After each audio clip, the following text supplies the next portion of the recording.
The bill arrived at the table like a declaration of war. $8,000.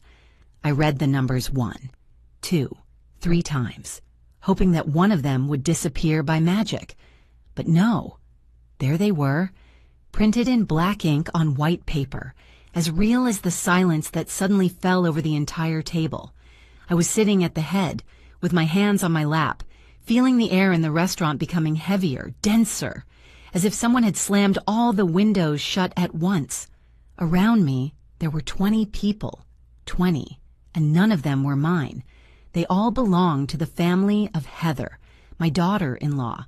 Everyone had eaten, drank, laughed, ordered extra dishes, desserts, bottles of wine that I did not even know existed. And now everyone was quiet, looking at me. I felt their eyes like needles pricking my skin. I looked at my son Anthony, searching his face for some sign that he was going to resolve this, that he was going to speak, that he was going to say something. But Anthony did not look at me. He had his eyes fixed on his phone, as if none of this was happening. I squeezed my fingers against the fabric of my skirt, trying to keep calm. My heart was beating so fast I thought everyone could hear it. I wanted to say something, but I did not know what. I wanted to get up, but my legs would not respond. And then Anthony looked up. He looked me straight in the eyes, without blinking, without any expression on his face, and he said, with a voice so cold it did not seem like his, "Mom, you pay there. We will be waiting in the car."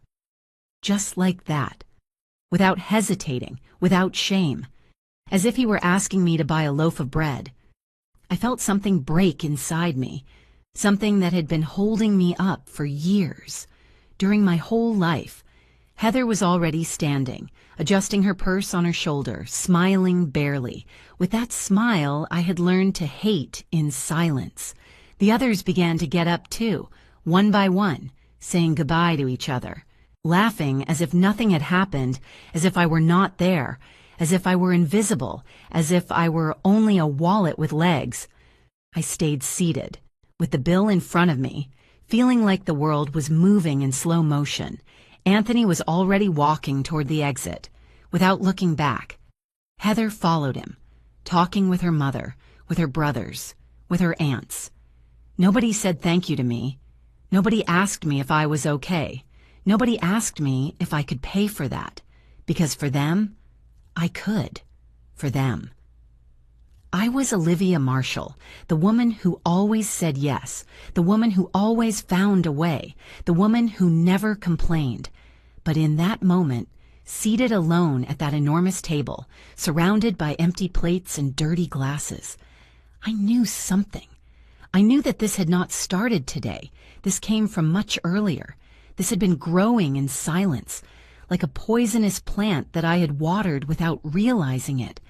And now it was in front of me, enormous, inevitable, asking me to pay for it. I took my purse with trembling hands. I opened it slowly, feeling how all the waiters were watching me from afar, waiting. The restaurant manager was already approaching, with that face of fake concern that people have when they know someone is not going to be able to pay. I took out my wallet, I opened it, and I saw my cards, my bills, everything I had saved for months, for years, everything I had gathered with so much effort. And then I thought about something. I thought about how many times I had done this before, how many times I had paid without anyone asking me, how many times I had given without anyone thanking me, how many times I had stayed silent so as not to cause problems. And I asked myself, until when? Until when was I going to keep doing this? Until when was I going to let them treat me as if I did not matter? I closed the wallet. I closed the purse. I got up from the chair, feeling my legs trembling, but they held me up. The manager looked at me surprised. I looked at him, and then I looked toward the door, where my son had already disappeared, and then I walked. I walked toward the exit, with my head held high, with my heart destroyed but with something new inside me, something I had not felt in a long time, something that looked like dignity. Behind me, I heard the manager calling me. I heard voices rising. I heard hurried steps, but I did not stop. I kept walking, because in that moment I knew that if I stopped, if I went back, if I paid that bill, I was going to die in there. Not physically, but in all the ways that matter.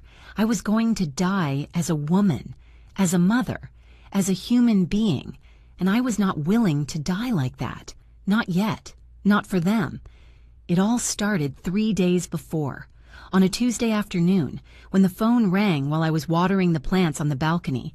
It was Anthony. I felt that small spark of joy I always felt when I saw his name on the screen.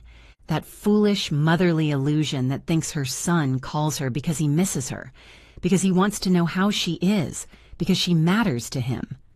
I answered quickly, wiping my hands on my apron. "Hello, son," I said, trying not to sound too anxious, too needy. He responded with a casual tone, almost uninterested. "Hello, Mom. I am calling quick. Heather and I want to invite you to dinner this Friday. Nothing formal. Just something quiet with family." I felt my heart fill with hope. It had been weeks since I had seen them.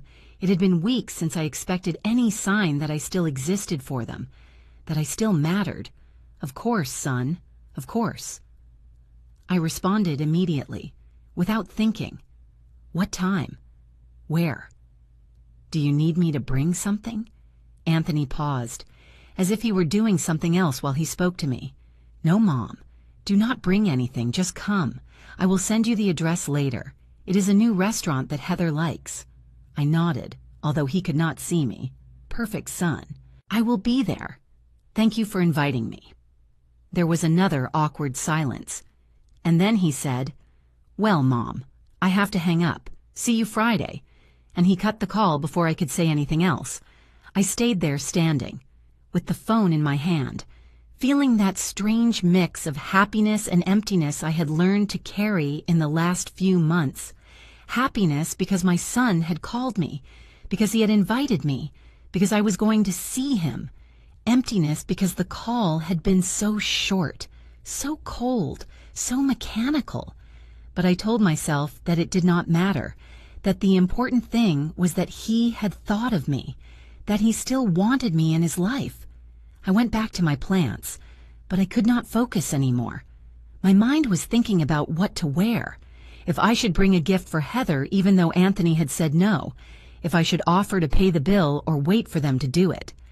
I knew Anthony was not going through a good time financially. He never told me directly, but I noticed it. I noticed how he avoided talking about his work, how Heather always mentioned things they needed, things they wanted to buy but could not. I had helped several times. I had given them money for rent when they were behind. I had bought them things for the house. I had paid for car repairs. They never asked me directly, but they always dropped comments. They always made me feel that if I did not help, they were going to suffer, and I could not stand the idea of my son suffering. So I helped. I always helped. That night I did not sleep well. I was tossing and turning in bed, thinking about the dinner, imagining how it would be. I imagined myself laughing with Anthony, talking with Heather, feeling that I was still part of something, that I still had a family, because that was my reality now. I lived alone in this small apartment since my husband had died 5 years ago. Anthony was all I had left. He was my only family, my only connection to the world. My friends told me I needed to get a life, that I needed to go out more, meet people, do things for myself. But I did not know how. I had spent my whole life being a wife, being a mother, being the person who took care of others. I did not know who Olivia Marshall was without that. I did not know what to do with myself when there was no one who needed me. The days passed slowly, as if time knew something important was going to happen. On Wednesday, I went to the bank to take out money, just in case. I took out $500 in cash and put them in my purse, in the secret compartment where I always kept important things. On Thursday, I went to the hairdresser and got my hair done. I wanted to look good. I wanted Anthony to feel proud of me. I wanted Heather not to have anything bad to say, because Heather always found something. There was always a comment about my clothes, about my hair, about how I spoke or how I acted. It was never anything direct. It was always disguised as concern, as advice, as help. But I felt it. I felt how she looked at me, how she measured me, how she judged me. And I, like a fool, always tried to please her, always tried to be better, to be enough for her. Friday arrived. I woke up early, with my nerves on edge. I showered. I put on my best dress, the one I had bought 2 years ago for a wedding and that I almost never used because I never had anywhere to go. I put on makeup carefully. I put on perfume. I put on the earrings my husband had given me on our last anniversary. I looked in the mirror and saw a 67-year-old woman trying to look important, trying to look loved. I saw a woman who was hungry for love, for attention, for someone to tell her she still mattered, and it made me sad. It made me sad to see myself like that, so needy, so alone. But I forced myself to smile. I forced myself to think positively. Today was going to be a good day. Today I was going to be with my son. That was the only thing that mattered. I arrived at the restaurant 15 minutes before the agreed time. I did not want to be late. I did not want Anthony to get upset. The place was elegant, much more elegant than I expected. There were white tablecloths, crystal glasses, waiters with impeccable uniforms. I felt out of place immediately, but I took a deep breath and went in. I gave my name to the hostess, and she led me toward a large table at the back of the room, a huge table. And that was when I saw it. That was when my stomach tightened and I knew something was wrong, because that table was not for 3 people. That table was not for 3 people. I stood next to the table, talking to someone on the phone. When he saw me arrive, he cut the call quickly and greeted me with a kiss on the cheek. His greeting was cold, automatic, like someone fulfilling an obligation. "Hello, Mom. You are early," he said. And I did not know if that was good or bad. I wanted to make sure not to be late, son. I responded, trying to sound cheerful, although inside I already felt a knot in my stomach. I looked at the giant table and then I looked at him. "Is it just going to be us 3? I asked, signaling with my gaze the 20 empty seats. Anthony avoided my eyes. "Oh, yes. Well, Heather invited some family members. You know how she is. She likes the family to be united." I nodded, although inside something told me this was not right, that something in all this did not make sense. "Some family members," I repeated, trying to maintain calm. "How many are coming?" Anthony shrugged, as if it were not important. "I do not know, Mom. 10, 15, not many. It is just a quiet dinner. Do not worry." But I was already worried, because this was not what he had told me. He had told me it would be something intimate, something family style, just the 3 of us. And now it turned out there were going to be 15 people I did not know, people from Heather's family, people who did not even know who I was. I felt deceived, but I said nothing. I did not want to ruin the night. I did not want Anthony to think I was a bitter woman, a problematic old lady who could not adapt to anything. So I smiled and said, "That is fine, son. No problem." Heather arrived 10 minutes later, accompanied by her mother, by 2 sisters and 3 cousins. They all entered laughing, talking loudly, occupying the space as if the entire restaurant were theirs. Heather greeted me with an air kiss, without touching me, and said, "Hello, Olivia. Good that you could come." Could. As if I had to make a huge effort to be there, as if I were doing them a favor. I swallowed hard and responded, "Thank you for inviting me, Heather." She was not looking at me anymore. She was already introducing me to her family, as if I were one more piece of furniture. "She is Olivia, Anthony's mom," she was saying. And everyone nodded with fake courtesy, with those smiles that do not reach the eyes. Nobody asked me questions. Nobody showed interest. They just greeted me and continued with their conversations. I sat at a corner of the table, as far as possible from the center. Anthony sat at the other end, next to Heather, surrounded by all her family. I stayed there, alone, without anyone talking to me, watching as everyone laughed, toasted, ordered drinks. The waiter passed several times offering wines, cocktails, appetizers. I ordered only a glass of water. I did not want to spend. I did not want to draw attention. But all the others ordered without limit. I saw how Heather's mother ordered a bottle of wine worth $200.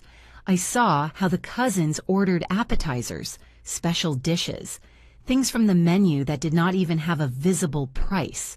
And every time someone ordered something, I felt my stomach tighten a little more, because I knew how these things worked. I knew that when the bill arrived, someone was going to have to pay it, and I was afraid of being that someone. I tried to talk to Anthony from my spot. I called him a couple of times, but he did not hear me. Or he pretended not to hear me. He was too busy laughing with Heather's brothers, too busy pouring wine, too busy being the perfect son-in-law. I felt invisible. I felt that I did not matter there, that I was just an ornament. One more number at the table. And then the food arrived. Huge plates, steaks, seafood, sides, sauces. Everything looked beautiful. Everything smelled delicious. But I could barely eat. I had a knot in my throat that would not let me swallow. Around me, everyone ate and laughed as if this were the most normal thing in the world, as if spending hundreds of dollars in a single night was something every day, something unimportant. At one moment, Heather's sister, a woman of about 40 who did not stop talking, looked at me from the other side of the table and said, "Olivia, you must be proud of Anthony. Heather tells us he is a very attentive son, very generous." I did not know what to respond. Generous? Anthony? My son, who had not visited me in months unless it was to ask for something, who called me only when he needed money, who had invited me to this dinner without even warning me it was going to be a massive event.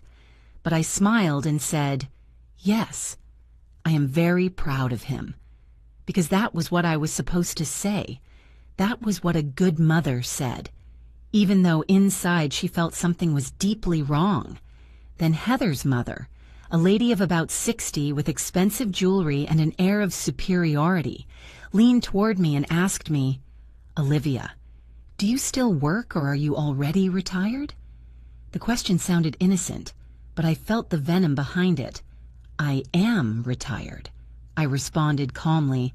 "I worked 30 years as an administrative assistant at a CPA firm." She nodded, but her expression did not change. "Oh, how nice. Surely you have a good pension then." I felt my face getting hot. "It is modest, but it is enough for me to live," I said, trying to sound dignified. She smiled, but it was not a kind smile. How nice, because raising children is not easy, and now that they are grown, at least one can enjoy a little of what one saved, right? I nodded, but inside something broke, because I knew exactly what she was doing. She was measuring me. She was calculating how much money I had, how much she could get out of me. Heather joined the conversation. "Yes, Olivia is very hardworking. Anthony always tells us how she raised him alone after his dad died." I looked at my son, hoping he would say something, that he would defend me, that he would set limits. But Anthony only nodded and kept eating. Heather continued. "In fact, recently she helped us with the rent. It is lucky to have such an understanding mother-in-law." I felt how all the gazes at the table landed on me. I felt how they weighed me, how they judged me, how they labeled me. Olivia, the mother-in-law with money. Olivia, the one who pays. Olivia, the piggy bank. I wanted to scream. I wanted to get up and run out, but I did not do it. I stayed there, quiet, smiling, pretending everything was fine. Heather's brother, a young man of about 30, ordered another bottle of wine. Then he ordered desserts for the whole table. Then he ordered coffee, liquors, digestives. And every time he ordered something, he looked toward where I was, as if he were waiting for my reaction, as if he were testing me. I kept my gaze low, my hands on my lap, my heart beating so hard I felt it was going to explode. And then, in the middle of all that chaos, Anthony got up and went to the bathroom. Heather followed him a few minutes later. I stayed alone at the table with all these strange people, feeling how time became eternal, how every second was torture. Nobody spoke to me. Nobody included me. I was just the one who was there, occupying space, waiting for something to happen. When Anthony and Heather returned, he had a weird expression on his face. He would not look me in the eyes. Heather, on the other hand, was smiling, a triumphant smile, victorious, and I knew, in that moment, that something bad was coming, something much worse than everything that had already happened that night, because I knew that look. I had seen that look before. It was the look of someone who has already made a decision, of someone who has already planned everything, of someone who is only waiting for the perfect moment to execute their plan. And I was the target. When everyone finished eating, when there was nothing left on the plates, when the glasses were empty and the desserts consumed, the atmosphere changed. There was a strange silence, as if everyone were waiting for something. I looked around trying to understand what was happening, but nobody returned my gaze. Everyone avoided my eyes. Everyone seemed to be concentrated on their phones, on their private conversations, on anything except me, except on the reality of what was coming. The waiter approached the table with a black folder in his hand, the check. My heart started to beat faster. I looked toward Anthony, hoping he would do something, that he would ask for the bill, that he would take control of the situation. But Anthony was still on his phone, writing messages, completely ignoring what was happening. The waiter left the folder in the center of the table and retired discreetly. Nobody touched it. Nobody opened it. Everyone simply stayed there, like statues, waiting. Heather's mother was the first to speak. "What a wonderful dinner," she said with a wide smile. It had been a long time since we ate so well as a family. The others nodded, murmuring words of agreement. "Yes, it was incredible," said one of the cousins. "We should do this more often," added one of the sisters. I listened to all this feeling my stomach twisting, because nobody was mentioning the bill, nobody was offering to pay, nobody was even recognizing that there was a pending debt on the table, and I knew why. I knew exactly why.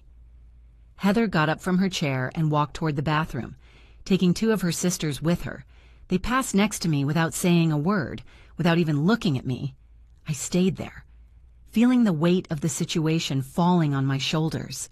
Anthony finally put away his phone and looked at me. But it was not the look of a worried son. It was not the look of someone trying to solve a problem. It was a cold look, calculating, distant, a look I did not recognize, a look that scared me. "Mom," he said in a low voice, barely audible among the noise of the restaurant. I leaned forward to hear him better. "Yes, son," I responded, with a trembling voice, feeling that something terrible was about to happen. He did not answer immediately. He stayed looking at me, as if he were evaluating something, as if he were deciding what to say or how to say it. And then he said it. He said it with a naturalness that froze my blood. "The bill is $8,000. I felt the world stop. $8,000. 8,000. I repeated the number in my mind several times, trying to process it, trying to understand how it was possible that a dinner cost so much.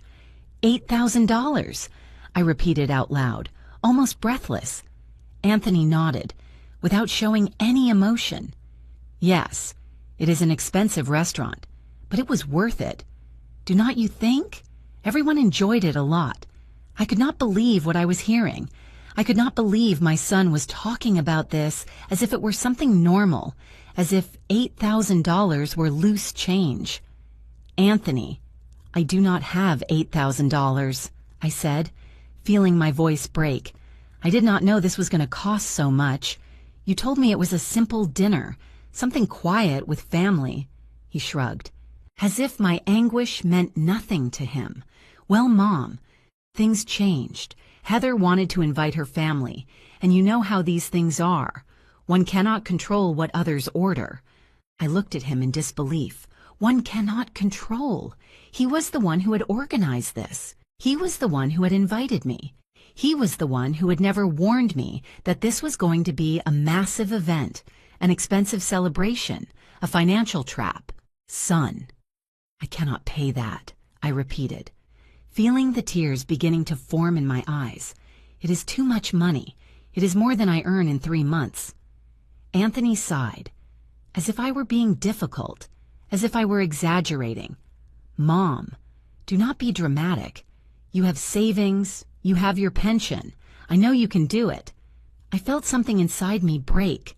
My savings, my pension.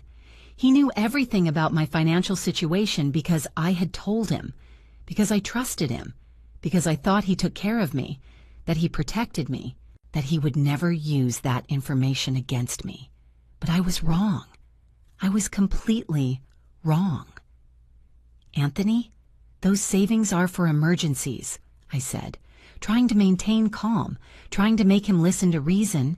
They are for when I get sick, for when I need something important. They are not to pay for a dinner that I did not even know was going to cost so much. He leaned toward me, lowering his voice even more, speaking with a tone that sounded almost threatening. Mom, listen to me closely. All these people are important to Heather. They are important to me. We cannot look bad here. We cannot look like starving people who cannot pay a bill. Do you understand what I am telling you? I looked at him, unable to believe what I was hearing. My son was telling me that his image, his reputation in front of his wife's family, was more important than my well-being, than my financial stability, than my dignity. Son, please, I whispered, feeling the tears finally beginning to roll down my cheeks. Do not do this to me. Do not put me in this situation. But Anthony was not listening to me anymore. He was not looking at me anymore. Heather had returned from the bathroom with her sisters, all laughing, all oblivious to what was happening. Or maybe not so oblivious. Maybe they knew exactly what was happening. Maybe all this had been planned from the beginning. Heather approached Anthony and whispered something in his ear. He nodded and then got up from the table. I looked at him desperate, hoping he was going to resolve this, that he was going to talk to the manager, that he was going to find a solution. But no, he walked toward the exit of the restaurant, and Heather followed him. And one by one, all the members of his family began to get up too. I stayed frozen in my chair, watching everyone leave, watching how they left me alone with the bill in the center of the table. Heather's mother passed next to me and gave me a little pat on the shoulder. Thank you for dinner, Olivia. Everything was delicious, and she kept walking as if nothing happened, as if she had just thanked me for something I had offered voluntarily, something I had wanted to do, but I had not wanted to do any of this. I had only wanted to see my son. I had only wanted to feel that I still had a family, and now I was here, alone, abandoned, with a debt of $8,000 in front of me and not knowing what to do. The cousins, the sisters, the uncles, they all passed next to me saying goodbye with fake smiles, with empty thanks, with looks that said, poor old lady, what a pity. But none offered to help. None asked if I was okay. None questioned why I had to pay for all of them, because for them I was just that. The mother-in-law with money, the old lady who paid, the fool who always said yes, and I had let them see me like that. I had allowed them to treat me like that, for months, for years. I had accepted this without saying anything, without setting limits, without defending myself, and now I was paying the price. Anthony appeared at the entrance of the restaurant. He looked at me from afar, with that same cold expression, and made a gesture with his hand, a gesture that said, hurry up. We are waiting. And then he said it. He said it out loud, loud enough for everyone in the restaurant to hear him. Mom, you pay there. We will be waiting in the car. And he left. He turned around and left, leaving me there, exposed, humiliated, destroyed. I stayed seated, with my hands trembling, with my heart broken in 1,000 pieces, feeling all the eyes of the restaurant sticking into me. The waiter approached with caution, with the folder in his hand, waiting. And I knew the moment had arrived. The moment in which I had to decide who I was. The moment in which I had to choose between continuing to be the Olivia everyone knew, or becoming someone completely different. The waiter remained standing next to me, holding the black folder with the bill as if it were a death sentence. I could feel his discomfort. I could feel how he too was waiting, evaluating, wondering if I was going to be able to pay or if there was going to be a problem. I extended my hand toward the folder with trembling fingers and opened it. There it was, $8,122.50. I read every line. 3 bottles of wine at $200 each, 2 bottles of champagne at $350, lobsters, imported steaks, special dishes I had not even seen pass by my side of the table, gourmet desserts, specialty coffee, premium liquors. Everything was there, detailed, every cent spent by people who did not even know me, who had not even directed a word to me beyond a polite and fake greeting. I closed the folder and held it against my chest. My mind was racing at 1,000 miles per hour. I had $500 cash in my purse. I had a credit card with a limit of $3,000 that I kept only for emergencies. I had a debit card connected to my savings account where the last $6,000 I had left in the world were. $6,000 that I had gathered for years, working overtime, saving every cent, depriving myself of things, of trips, of pleasures, of everything, just to have something that gave me security, something that protected me in case something bad happened. And now my son was asking me to spend all that, to empty my account, to leave me with nothing, just to save his image in front of people I did not care about. The waiter cleared his throat softly. "Ma'am, do you need a moment?" he asked with a kind voice, but I could hear the pressure behind his words. I looked up at him and nodded. "Yes. Please, just a moment." He walked away, but not too far. He stayed close, watching, waiting. I looked toward the exit of the restaurant. I could see the glass doors, the dark street on the other side, the lights of the cars passing.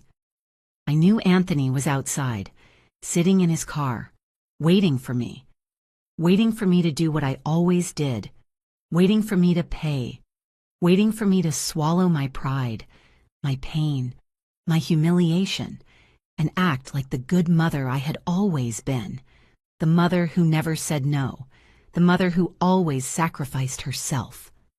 I took my phone out of my purse with trembling hands. I dialed Anthony's number. It rang once, twice, 3 times. He did not answer. I dialed again. Nothing.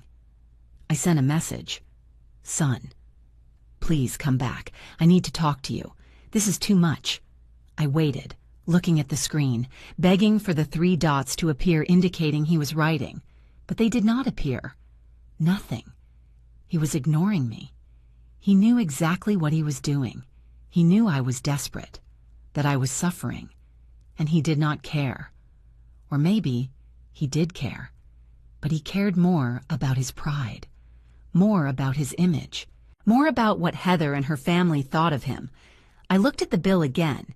$8,000 for a dinner, for 2 hours of food and drink with people who did not know me, who did not appreciate me, who probably would not even remember my name tomorrow. I thought about all the times I had helped Anthony. I thought about the $2,000 I gave him when he fell behind on rent. I thought about the $1,500 I lent him to fix the car.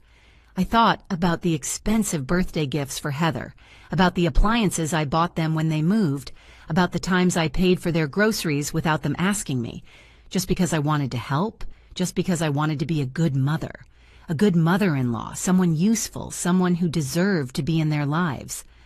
I thought about my husband, about how he had told me before dying that I should take care of myself, that I should think about myself, that I owed nothing to anyone but myself. He had left me a little money. Not much, but something. And I had spent it all on Anthony, all of it. Because I thought that was love, because I thought a good mother sacrificed herself until the end, until being left with nothing. But now, sitting there in that elegant and cold restaurant, surrounded by empty plates and dirty glasses, I wondered if my husband had not been right. I wondered if all this time I had not been making a huge mistake, a mistake that was now sending me the bill. The manager of the restaurant approached the table. He was a man of about 50, with a dark suit and serious expression. "Ma'am, excuse the interruption. I just wanted to confirm if you are going to proceed with the payment." His tone was professional but firm. I knew what that meant. It meant that if I did not pay, they were going to take measures. Measures I did not even want to imagine. "Yes, I am going to pay," I said, although my voice sounded like someone else's, like someone who was very far away. The manager nodded. "Perfect. Will it be in cash or card?" I opened my purse and looked inside. My hands were trembling so much I could barely hold anything. I took out my wallet. I took out the $500 in cash. I put them on the table. Then I took out my credit card. I held it between my fingers, looking at it as if it were something alien, something that did not belong to me. If I used that card, I was going to be in debt. I was going to have to pay interest. I was going to have to live with that debt for months, maybe years. And then I took out my debit card, the card connected to my savings, to everything I had left. If I used that card, I was going to be left with less than $2,000 in the bank. $2,000 to live the rest of my days. $2,000 for medicine, for food, for emergencies, for everything. I looked toward the exit again. Outside, in the darkness, was my son, my only son. The boy I had raised alone after his father died, the boy for whom I had worked double shifts for years so he could study, so he could have a better life than mine. The boy who was now doing this to me, and I felt something I had never felt toward him before. I felt rage, pure rage, hot, burning. Rage because he had lied to me, rage because he had used me, rage because he knew exactly what he was doing and he had done it anyway, rage because he had turned me into this, into a broken woman, humiliated, abandoned in a restaurant with a bill she could not pay. The manager was still there, waiting. The waiters were watching from afar. Some people at other tables had noticed what was happening and were whispering among themselves. I could feel their looks, their judgments, their opinions forming about me. Poor old lady. What a shame. Surely the family abandoned her with the bill. What ungrateful children. But nobody approached. Nobody offered help. Nobody did anything other than watch and judge. Because that is what people do. They watch, they judge, but they do not act. Not when it means getting involved, not when it means risking something of their own. I put the 2 cards on the table next to the cash. "I am going to pay with this," I said, pointing to everything. My voice sounded hollow, lifeless. The manager took the cards and the cash. "I am going to process it. One moment, please." He walked away and I stayed there, alone again, feeling my entire life crumbling before my eyes. I thought about my mother, who had died when I was young. I thought about what she would have told me if she were here. Probably she would have told me that family is the most important thing, that one always forgives, that children are children and one has to endure whatever for them. But my mother had never gone through this. My mother had never been humiliated like this by her own son. I thought about the women my age that I knew. Some lived with their children, happy, cared for, loved. Others lived alone but had good relationships with their families. They saw each other often, they shared, they supported each other. And then there was me, who had given everything and now had nothing. Me, who had sacrificed everything and now was being sacrificed. Me, who had believed that a mother's love was unconditional and now discovered that a son's love was not. The manager returned with a receipt. The payment was processed, he said, handing me the papers. It is $8,122.50, $500 in cash, $3,000 on the credit card, and $4,622 with $50 on the debit card. I took the receipt and looked at it. There it was, the proof of my humiliation, the proof that I had paid for my own degradation. I put the paper in my purse and got up from the chair. My legs barely held me up. The manager looked at me with something that looked like pity. "Have a good night, ma'am." I nodded without saying anything and walked toward the exit. Each step was heavy, painful, as if I were walking toward my own execution. I pushed the glass doors and went out to the street. The cold night air hit my face. I searched with my gaze for Anthony's car. I saw it parked half a block away, with the lights on, waiting for me. And something inside me broke completely. I walked toward Anthony's car, feeling how each step weighed more than the last. My legs were trembling, not from cold, but from contained rage, from accumulated pain, from years of silence that now screamed inside me. I could see a silhouette in the driver's seat, Heather's in the passenger seat, both looking forward, as if nothing had happened, as if they had not left me alone inside paying a bill that equaled half a year of my pension. I arrived at the car and tapped on the window. Anthony lowered the glass barely a few inches, enough so I could hear him. "Did you pay already, Mom?" he asked, without even looking me in the eyes. His voice sounded impatient, annoyed, as if I had taken too long, as if I had ruined his night with my slowness. "Yes, Anthony, I paid already," I responded.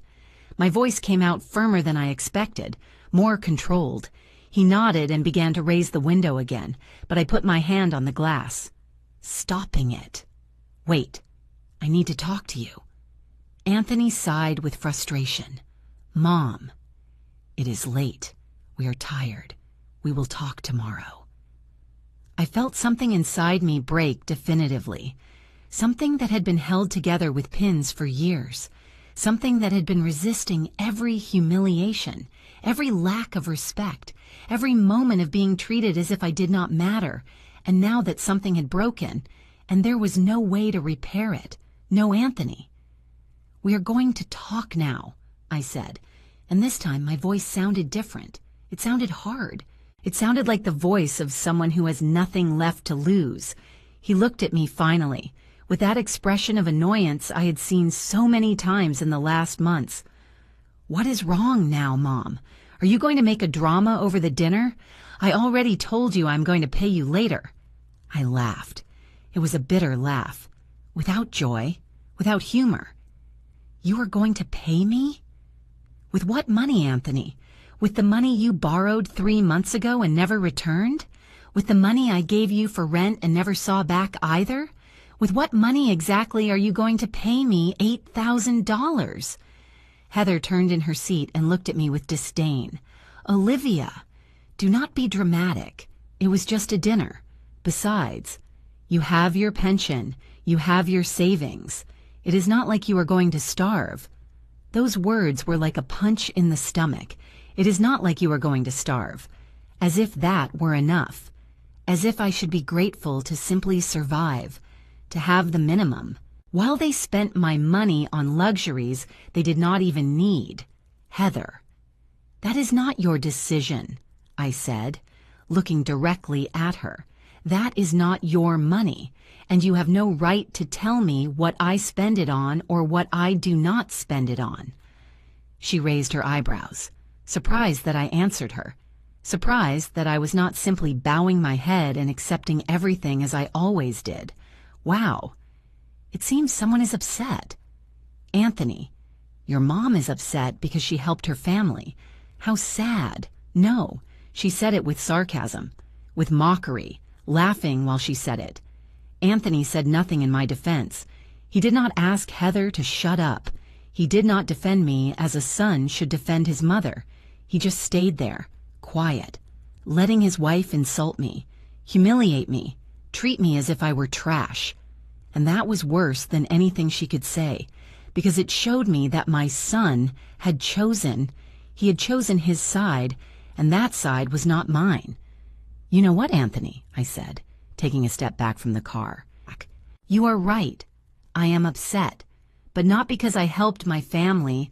I am upset because I realized something. I realized that you are no longer my family, not in the way that matters.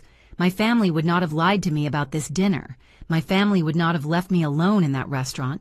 My family would not have treated me like a wallet with legs." Anthony finally showed some emotion, anger. "Do not be ridiculous, Mom. What are you talking about? Of course you are my family. You are my mother." I shook my head. "No, Anthony. A mother is someone you respect, someone you take care of, someone you value. But I am none of that to you. I am just someone convenient, someone from whom you can take what you need when you need it. And I allowed that. I allowed you to treat me like that because I was afraid of losing you, afraid of being left alone, afraid of admitting that my son had become someone I do not recognize." My voice broke at the end, but I did not cry. I was not going to give them that satisfaction. Heather let out a cruel laugh. "Oh, please, this is pathetic. Anthony, let's go. Your mom is being dramatic as always."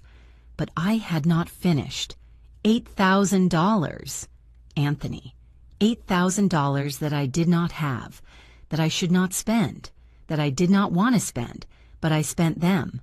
I spent them because you asked me to, because you told me it was important, because I still had that stupid hope that maybe, just maybe, if I did this, you would go back to being the son I knew. But I was wrong. That son does not exist anymore, and maybe he never existed. Anthony hit the steering wheel with frustration. "Enough, Mom. You always do the same thing, always with your guilt, always with your drama. I told you I am going to pay you." "No," I said firmly, "you are not going to pay me, because I am no longer going to accept anything from you. I am not going to accept your money. I am not going to accept your empty promises. And definitely I am not going to accept you treating me like this ever again." I took another step back, moving away from the car. Anthony opened the door and got out, walking toward me with quick steps. "What is that supposed to mean? Are you threatening me?" I looked him in the eyes. Those eyes that were once those of my baby, those of my little boy, those of my son who hugged me and told me I was the best mom in the world. But those eyes were no longer there. There was only coldness, manipulation, selfishness. "I am not threatening you, Anthony. I am telling you the truth. It is over. I am no longer going to be your backup plan. I am no longer going to be your financial solution. I am no longer going to be the person you call only when you need something." Heather got out of the car too, crossing her arms with arrogance. "Wow, how brave you got all of a sudden, Olivia. And what are you going to do? Are you going to cut contact with your only son? Please. We know you are not going to do it. You always come back. You always forgive. Because you are alone and you need us more than we need you." Her words were like poison. But I did not back down, because deep down, she was right about one thing. I had been alone. I had been needing them. But that was about to change. You are right, Heather. I have been alone. But I prefer to be alone with dignity than accompanied being humiliated. I turned around and started walking down the street, moving away from them, moving away from the car, moving away from everything. "Mom, do not be stupid. How are you going to get to your house?" Anthony shouted behind me. I did not stop. I took out my phone and called a taxi. In 5 minutes, he was there. I got in without looking back, without turning to see if Anthony was following me, without caring any more about anything they thought or said. The driver asked me for the address, and I gave it to him with a calm voice as the taxi drove away. I looked one last time through the rear window. Anthony and Heather were still standing there, watching the taxi leave, and I knew something had changed forever, something that would never be the same again. I arrived at my apartment past midnight. The taxi dropped me at the entrance, and I climbed the stairs slowly, feeling every step as if it weighed 1,000 kilos. I opened the door and entered the darkness. I did not turn on the lights immediately. I stayed there, standing in the threshold, with my purse hanging from my shoulder, with the receipt of $8,000 deep in the wallet. The house was silent, a heavy silence, crushing. That reminded me that I was alone, that I had always been alone, that the company I believed I had with Anthony was just an illusion, a mirage I had invented so as not to face the reality of my life. I walked to the sofa and let myself fall on it. I did not cry. I had no tears left. I only felt a huge void in my chest. As if someone had ripped something vital from me and left me hollow. I thought about all the money I had just spent. $8,000. I calculated mentally how much I had left. $1,300 in my savings account, $500 in cash that I had kept at home for emergencies, and a debt of $3,000 on my credit card that I was going to have to pay with interest I could not afford. In total, less than $2,000 to live. My pension was $900 a month. My rent was $600. I had $300 left for food, medicine, utilities, transport, everything. $300 to survive a whole month. I got up from the sofa and went to the kitchen. I opened the refrigerator and saw the little that was inside. Milk, eggs, some vegetables, a piece of cheese. I closed the door and leaned against it, feeling the weight of everything crushing me. How had I reached this? How had I allowed my life to become this? I had worked for 30 years. I had been a responsible woman, thrifty, careful. I had planned my retirement. I had saved money. I had been prudent. And now all that had vanished. All for my son. All for trying to maintain a relationship that only existed in my imagination. I went back to the living room and sat in front of the small table where I had my phone. I picked it up and saw I had 3 missed calls from Anthony and several messages. The first said, "Mom, do not be like that. You know I love you." The second, "Heather says you exaggerated, but it is okay. She will get over it." The third, "Tomorrow we talk when you are calmer." I read the messages without feeling anything. No anger, no sadness, nothing. Just a deep void. Because I realized something. Anthony was not sorry. Anthony was not worried about me. Anthony was just annoyed because I had reacted. Because I had broken the pattern. Because I had not done what he expected. He saw nothing wrong in what he had done. For him, it was normal. It was acceptable. It was what a mother should do for her son. Pay, shut up, obey, and keep paying. I blocked his number. It was an impulse, something I did without thinking much. But the moment I did it, I felt something strange. It was not relief exactly, but it was not pain either. It was as if I had closed a door that had been open for too long, letting in drafts of cold air that made me sick. Now that door was closed, and I was inside, alone, but at least protected. I left the phone aside and stared at the wall. I thought about my husband, about what he would have told me. Probably he would have told me I did the right thing, that nobody deserved to be treated like that, not even by a son. But he also would have asked me what I was going to do now, because now I was truly alone. I no longer had the illusion of having a family. I no longer had anyone. I got up and went to my room. I changed my clothes. I took off the elegant dress I had worn with so much excitement hours before, thinking I was going to spend a nice night with my son. Now that dress disgusted me. I threw it in a corner of the room and put on my old comfortable pajamas. I got into bed, but I could not sleep. I lay there, staring at the ceiling, thinking about everything. About the years I had spent raising Anthony alone. About the nights I had worked late to be able to pay for his studies. About the times I had deprived myself of eating so he could have food in his lunchbox. About everything I had done, everything I had sacrificed, everything I had given. And I asked myself if it had been worth it. I asked myself if all that sacrifice had served for something, or if I had only created a selfish son who saw me as a resource and not as a person. The night was eternal.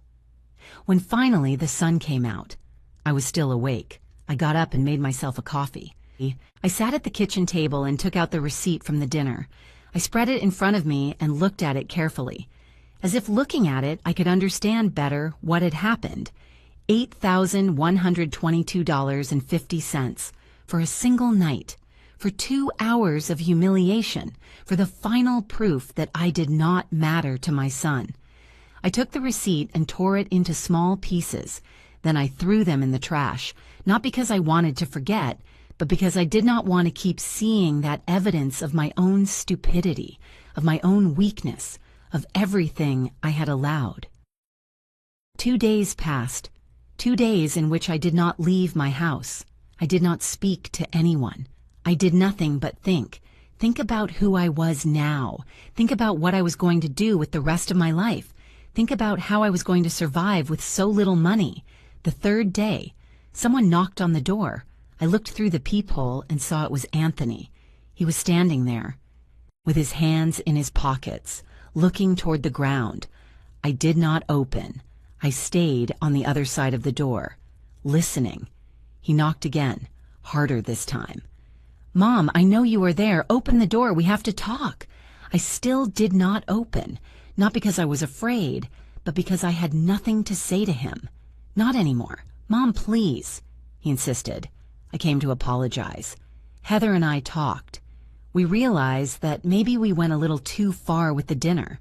We want to fix things. I listened to his words and realized something. He was not apologizing for real. He was saying what he thought I wanted to hear so I would go back to being the one from before. So I would be available again. So I would give him money again when he needed it. It was not genuine regret. It was manipulation. It was control. It was the same as always disguised as an apology. "Mom, open the door or I am going to think you are sick and I am going to have to call someone," he said, and this time his voice sounded annoyed, threatening. But I did not move. I stayed there, on the other side of the door, in silence. After a few minutes, I heard his steps moving away. I heard how he went down the stairs, how he got into his car, how he left, and only then I breathed with relief. I went back to the living room and sat down. I took my phone and saw I had more messages from him. I deleted them without reading them. Then I did something I never thought I would do. I changed my phone number. I went to the phone company the next day and asked for a new line. I explained that I needed a change for personal reasons. They asked no questions. They gave me a new number and I left there feeling strange, feeling as if I had cut the last thread connecting me to my previous life, with the Olivia who always said yes, with the Olivia who always forgave, with the Olivia who was always available. That night I slept better than in weeks. It was not a deep sleep, but at least I slept. And when I woke up, something had changed. It was not happiness exactly. It was not peace. But it was something resembling acceptance. Acceptance that my life was this now. Acceptance that I was alone. Acceptance that maybe I had always been alone. But now at least I was honest about it. I was no longer living in a fantasy. I was no longer pretending I had a family that loved me. Now I was living in reality, and that reality, although painful, was more bearable than the lie. A week after the dinner, I was at the supermarket buying basics: bread, milk, eggs, rice, simple things I could stretch through the month. I was checking the prices of everything, comparing brands, calculating every cent. That was my new reality. I could no longer afford the luxury of buying without thinking. Every dollar counted now. I was in the dairy aisle when I heard a familiar voice behind me. Olivia? Olivia Marshall. I turned around and saw Rose, a woman who had worked with me years ago at the accounting office. I had not seen her in more than 2 years. She approached with a warm smile and gave me a hug. So good to see you. How have you been? I forced a smile. Good. Rose. Here. Doing the shopping. She looked at me with more attention, as if she could see through my lie. Sure? You look tired. Olivia, everything is okay. I nodded quickly, not wanting to go into details, but Rose was not one of those who settled for superficial answers. Come, let's go have a coffee. It has been a long time since we talked. I wanted to say no, that I was in a hurry, that I had things to do, but the truth was I had nothing. I had nowhere to go. I had no one to talk to. I had nothing but my empty apartment waiting for me. So I accepted. We paid for our groceries and went to a small cafeteria near the supermarket. We sat at a table by the window. Rose ordered 2 coffees and some pastries. I protested, saying I was not hungry. But she insisted. Do not be silly, Olivia. It is my treat. When the coffees arrived, she looked me straight in the eyes and asked me, what happened? And do not tell me nothing. Because I know you. Something is wrong. I lowered my gaze to my cup, feeling the tears beginning to form. I did not want to cry. I had already cried enough. But Rose's words, her genuine concern, broke something inside me, and I began to talk. I told her everything. The dinner, the $8,000, the humiliation, how Anthony had left me alone with the bill, how I had changed my phone number. Rose listened to me in silence, without interrupting, just nodding from time to time. When I finished, she took my hand on the table. Olivia, what your son did to you is abuse. That is not love. That is not family. That is someone who is using you. I nodded, because deep down I already knew, but hearing it out loud, hearing it from someone else, gave it a different weight. It gave it validity. You did right to distance yourself, Rose continued. I know it hurts. I know he is your son, but there are limits, and he crossed them all. I wiped my tears with a napkin. I do not know what to do now, Rose. I am alone. I am without money, and I am afraid. You are not alone, said Rose, firmly. You have me, and we are going to find a way for you to get ahead. We spent the next hour talking. Rose told me she knew other women who had gone through similar situations with their adult children. She told me there were support groups, communities where older women helped each other. She told me about small job opportunities, things I could do to earn a little extra money, babysitting, cleaning jobs, cooking for small events, nothing glamorous, but things that could help me survive. When we said goodbye, Rose gave me her phone number. Call me whenever you want, Olivia, for whatever. You do not have to go through this alone. That night, in my apartment, I felt different. I was still scared.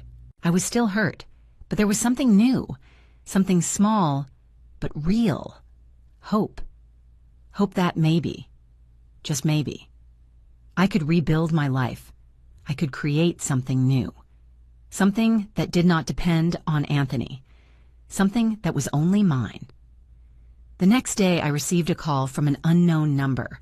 I hesitated before answering, thinking that maybe it was Anthony from another phone, but I answered. It was Heather. Olivia, we need to talk. She said without even saying hello. Her voice sounded tense, annoyed.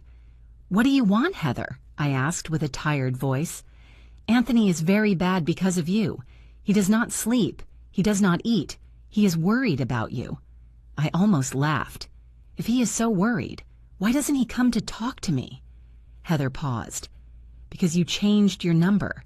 Because you do not open the door. Because you are acting like a capricious child. I felt the rage rising in my throat. I am not the one who acted wrong, Heather. I was not the one who organized an $8,000 dinner without warning. I was not the one who left her mother alone paying a bill she could not pay. I was not the one who lied. Heather sighed with exasperation. Get over it already, Olivia. It was just a dinner. Besides, Anthony told you he is going to pay you. I do not want his money, I responded firmly. I do not want anything from you anymore. Wow, how dramatic, said Heather with sarcasm. And what are you going to do? Are you going to cut contact with your only son over a stupid dinner? If necessary. Yes, I said. And this time my voice did not tremble. This time it sounded sure, decided. Heather stayed quiet for a moment, as if she could not believe what she was hearing. Then her tone changed. It became more aggressive. You know what, Olivia? Better this way. Anthony does not need you. We do not need you. Live your life alone and bitter if that is what you want. And she hung up. I stayed with the phone in my hand, feeling a mix of emotions. Pain. Because those words still hurt me. But also relief. Relief knowing that now everything was clear. There were no more masks. There were no more pretenses. They had shown who they really were. And I had chosen not to accept it. The following days were strange. There were moments when I felt strong, moments when I felt I had done the right thing. But there were also moments of weakness, moments when I wanted to call Anthony, moments when I missed the illusion of having a family, even if that family treated me poorly, but every time I felt that weakness. I remembered that night at the restaurant. I remembered my son's face when he told me to pay. I remembered Heather's laugh. I remembered how everyone had abandoned me there, and that gave me the strength to keep going, to not go back, to not fall into the same pattern again. One afternoon, 2 weeks after the dinner, I received an unexpected visit. Someone knocked on the door, and when I opened, I saw a young woman standing there. She was about 30, dark hair, tired eyes. "Are you Olivia Marshall?" she asked. I nodded cautiously. "Yes, it is me. Can I help you with something?" She introduced herself as Paula, a distant cousin of Heather. "I need to talk to you. It is about what happened at the dinner." My first instinct was to close the door, to not want to know anything more about that family. But something in her expression stopped me. She did not seem to be there to attack me. She seemed nervous, even scared. I let her in. We sat in the living room and Paula began to speak. "I was at that dinner. I was one of the people who ate and drank while you paid. And I came to apologize." I looked at her surprised. She continued. "I did not know what Heather and Anthony were planning. None of us knew. Heather told us it was a family dinner, that everything was arranged, that we did not have to worry about anything. When I saw what happened, when I saw how they left you alone with the bill, I felt horrible." Her eyes filled with tears. I wanted to say something. I wanted to offer to help. But Heather stopped me. She told me that if I got involved, she was going to make my life impossible in the family, and I am a coward, Mrs. Olivia. I stayed quiet. I did not know what to say. Part of me wanted to be angry with her too, but I saw her genuine regret and I could not. "Why are you telling me this now?" I asked. Paula took a deep breath. "Because after that dinner, things exploded in the family. Heather told everyone that you were being dramatic, that you had cut contact with Anthony for nothing. But some of us started talking, and we realized that this was not the first time. Heather has done this before with other people. She has used people. She has manipulated situations to get benefits, and I do not want to be part of that anymore." She extended an envelope to me. "This is what I ate that night. I calculated how much it was, and I brought you the money. It is $350. I know it is not much compared to what you paid, but it is what corresponds to me." I took the envelope with trembling hands. $350. It was not much, as she said. But it meant something bigger. It meant not everyone was like Anthony and Heather. It meant there were still good people people with a conscience, people who recognized when something was wrong. "Thank you, Paula," I said with a soft voice. She got up to leave. "One more thing, Mrs. Olivia. What you did, distancing yourself from them, was the bravest thing I have seen, and I think more people in the family should do the same." When she left, I stayed sitting with the envelope in my hands, feeling something I had not felt in weeks: validation. I was not crazy. I was not exaggerating. What they had done to me was wrong, and someone else had seen it. Someone else had recognized it. 3 months passed since that dinner. 3 months in which my life changed in ways I never imagined. It was not easy. There were nights I cried. Nights I missed Anthony with a physical pain that split my chest. There were moments my phone rang with unknown numbers and I knew it was him, trying to contact me again, and I had to resist the temptation to answer. But with every day that passed, I became stronger. With every day that passed, I remembered more clearly why I had made that decision. And with every day that passed, I built a new life that was only mine. Rose kept her promise. She connected me with a group of older women who met every Wednesday at a community center. At first, I did not want to go. I was ashamed to tell my story, to admit that my son had treated me like that. But when I finally went, I discovered something surprising. I was not alone. There were other women who had gone through similar things, some even worse, women whose children had abandoned them, had robbed them, had mistreated them, and all of them had found a way to keep going, to rebuild themselves, to find dignity in the midst of pain. Listening to their stories gave me strength. It made me realize that what happened to me was not my fault, that I had not failed as a mother, that I simply raised a son who chose to be selfish. I got a job taking care of an 85-year-old lady 3 times a week. It was not much money, $300 a month, but it helped. Also, I started baking desserts and selling them to neighbors and acquaintances. Cakes, cookies, flans, simple things I had learned to make when Anthony was small. That gave me another $200 a month. It was not enough to live with luxury, but it was enough to survive with dignity. It was enough to not depend on anyone. It was enough to feel useful again, to feel that I still had value, that I could still contribute something to the world. One day, 4 months after the dinner, I was in the park with Rose when I saw Anthony. He was sitting on a bench, alone, looking at his phone. He looked different, thinner, more tired, with deep dark circles. He saw me before I could turn around. He got up and walked toward me. Rose squeezed my arm. "Do you want me to stay?" she asked. I nodded. I did not want to face him alone. Anthony stopped in front of us. "Mom," he said, and his voice sounded broken. "I have been looking for you for months." I did not answer, only looked at him, waiting to see what he wanted now. "I need to talk to you. Please," he insisted. "Speak," I said with a firm voice. Anthony looked at Rose with discomfort. "Alone." I shook my head. "Whatever you have to tell me, you can say it in front of my friend." He sighed, frustrated, but finally spoke. "Heather and I broke up. She left me a month ago." I felt something hearing that, but it was not what I expected. It was not joy. It was not satisfaction. Just emptiness. "I am sorry to hear that," I said. And I meant it. Not because I cared about Heather, but because I knew for Anthony that must be painful. "You are not sorry," he said with bitterness. "You were right about her. You were right about everything." "And you come to tell me that now?" I asked. "You come to tell me I was right after everything that happened?" Anthony lowered his gaze. "I come to apologize. I come to tell you I am sorry, that I was wrong, that I should have listened to you."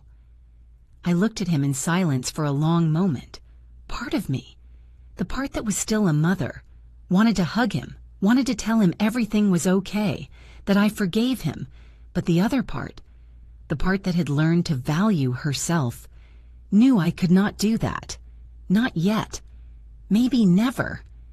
Anthony, I appreciate your apology, but an apology does not erase $8,000.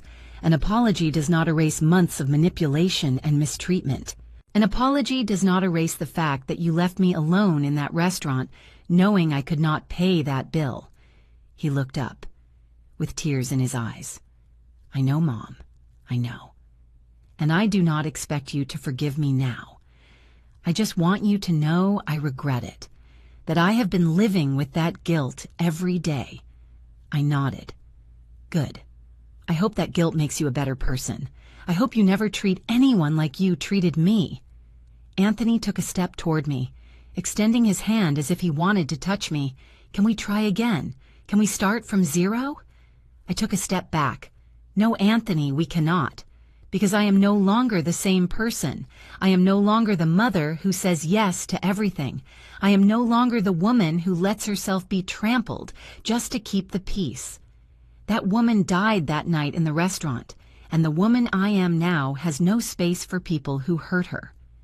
But I am your son, he said, and his voice broke completely. I am always going to be your son. I felt tears filling my eyes, but I did not let them fall. Yes, Anthony, you are always going to be my son, and I am always going to love you. But love does not mean accepting mistreatment. Love does not mean sacrificing myself until I have nothing. Love does not mean losing my dignity. And if you cannot love me without hurting me, then it is better we stay apart. Anthony stayed there standing, not knowing what to say, not knowing what to do. Finally, after a long silence, he nodded. I understand, he said with a voice barely audible. I hope someday you can forgive me. And he left. I watched him walk away, walking with his shoulders slumped, defeated, and I stayed there, standing next to Rose, feeling a mix of emotions I could not describe. Are you okay? Asked Rose, taking my hand. I nodded slowly. Yes, I am okay. And it was true. It hurt. Of course it hurt, but it was a different pain. It was the pain of closing a chapter, of letting go of something that no longer served, of choosing myself for the first time in my life. That night, in my apartment, I sat in front of the mirror and looked at myself, really looked at myself. I saw the wrinkles around my eyes, the gray in my hair, the marks of time on my face, but I also saw something else. I saw strength. I saw dignity. I saw a woman who had survived the worst and had come out the other side, not intact, but whole. I took my notebook and started writing.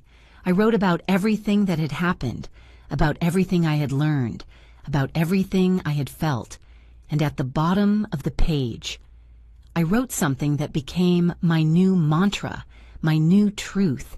I do not owe my happiness to anyone. I do not owe my money to anyone.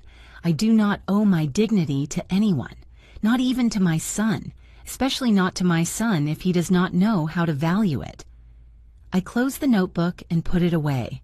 Tomorrow would be another day, a day in which I would continue building my new life, a life in which I was the protagonist, not the victim, a life in which I chose who entered and who left, a life in which I finally, after 67 years, learned to put myself first. The following months brought more changes. Paula, Heather's cousin who had visited me, became a friend. She told me that several family members had cut contact with Heather after finding out what she had done. She told me Anthony had to sell his car to pay debts Heather had left. She told me he was living in a small apartment, working 2 jobs, trying to rebuild his life. Part of me felt pity for him, but the other part, the stronger part, knew that was what had to happen. He had to face the consequences of his actions, just as I had to face mine. A year after that dinner, I was in a very different situation. I had paid my credit card debt. I had started saving again. Not much, but something. I had found my place in the women's group, where now I helped others who were going through similar situations. I had learned to live alone without feeling alone. I had learned that family is not just blood. It is also the people you choose, the people who value you, the people who treat you with respect, and above all, I had learned the most important lesson of all, that it is never too late to recover your dignity. It is never too late to say enough. It is never too late to choose yourself, because in the end, the only person you are going to live with every day of your life is yourself. And you deserve to live with someone who respects you, who values you, who loves you, even if that person is yourself.